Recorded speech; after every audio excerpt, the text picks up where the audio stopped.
manajemen ASN, di mana manajemen ASN itu adalah pengelolaan ASN untuk menghasilkan pegawai ASN yang profesional, memiliki nilai dasar, etika profesi, bebas dari intervensi politik, bersih dari praktek korupsi, kolusi, nepotisme.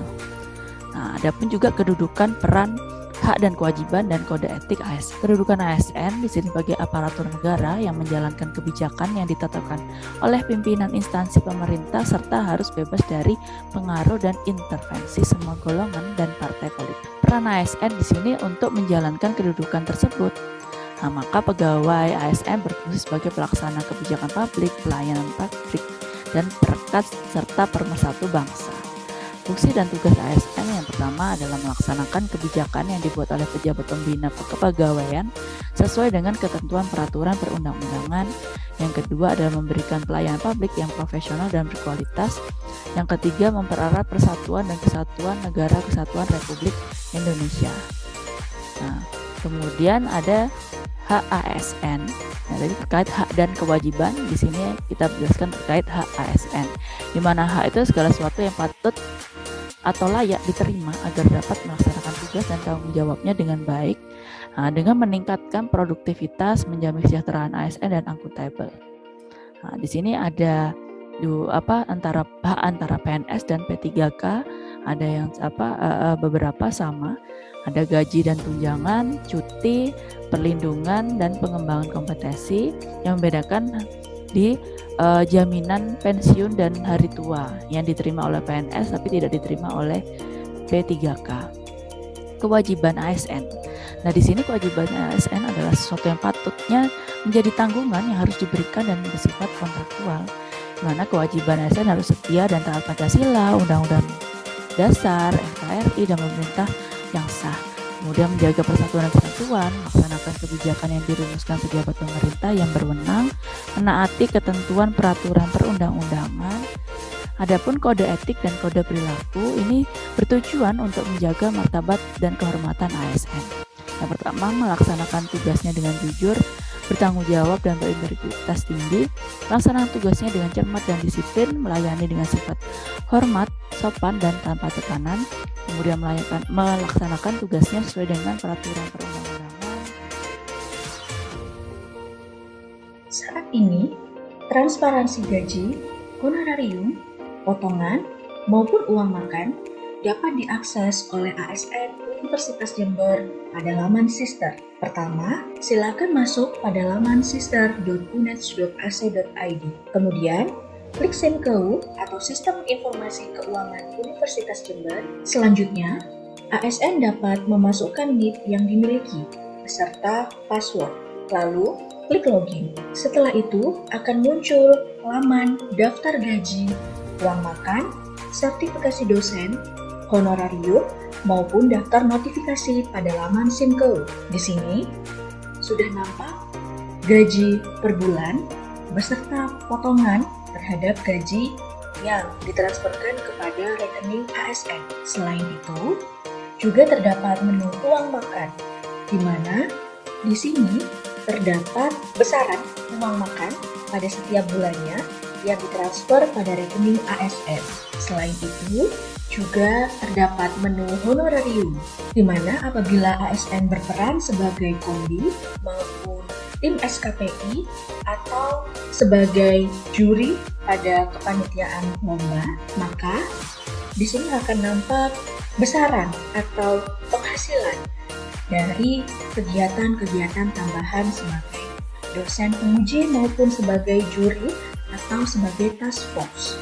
Demikian transparansi gaji yang dapat diakses oleh ASN Universitas Jember pada laman SIMKEU.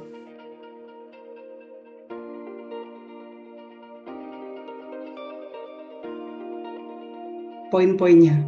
Kalau secara global sih masih sama dengan yang kemarin, Bapak Ibu.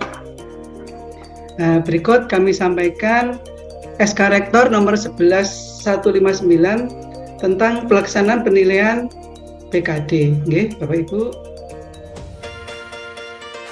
Untuk permintaan pengisian SKP, yaitu adalah surat dari Warek 2, Bapak Ibu. Jadi ini kita diminta untuk mengisi SKP itu terakhir paling lambat 17 Juni. Untuk Smart ASN ini yang pertama yang akan kita bahas adalah tentang literasi digital. Apakah yang dimaksud dengan literasi digital tersebut? Literasi digital adalah sebuah konsep dan praktik yang bukan hanya sekedar menitik beratkan pada kecakapan untuk menguasai teknologi, akan tetapi lebih dari itu, literasi digital juga banyak menekankan pada kecakapan pengguna media digital dalam melakukan proses mediasi media digital yang dilakukan secara produktif. Dalam literasi digital ada yang kita namakan kompetensi literasi digital, yaitu ada 4. Yang pertama adalah digital skills, yang kedua adalah digital culture, yang ketiga adalah digital ethic, yang keempat adalah digital safety. Udah Bu, saya lagi galau nih, ada rekomendasi ini nggak ya, toko sepatu running nggak ya? Soalnya saya pengen olahraga, kelamaan mager. Mau ya? Aku ada sih sebenarnya. Ini aku juga kebetulan ada toko juga nih. Oh, jualan gitu ya, buat sepatu olahraga. Nih, Namanya apa? Gimbal Shops. Oh, boleh deh ini dicari ya Bu ya, saya ya. Iya, ini banyak kok sepatunya. Informasi hoax, ujaran kebencian, pornografi, perundungan, dan konten negatif lainnya.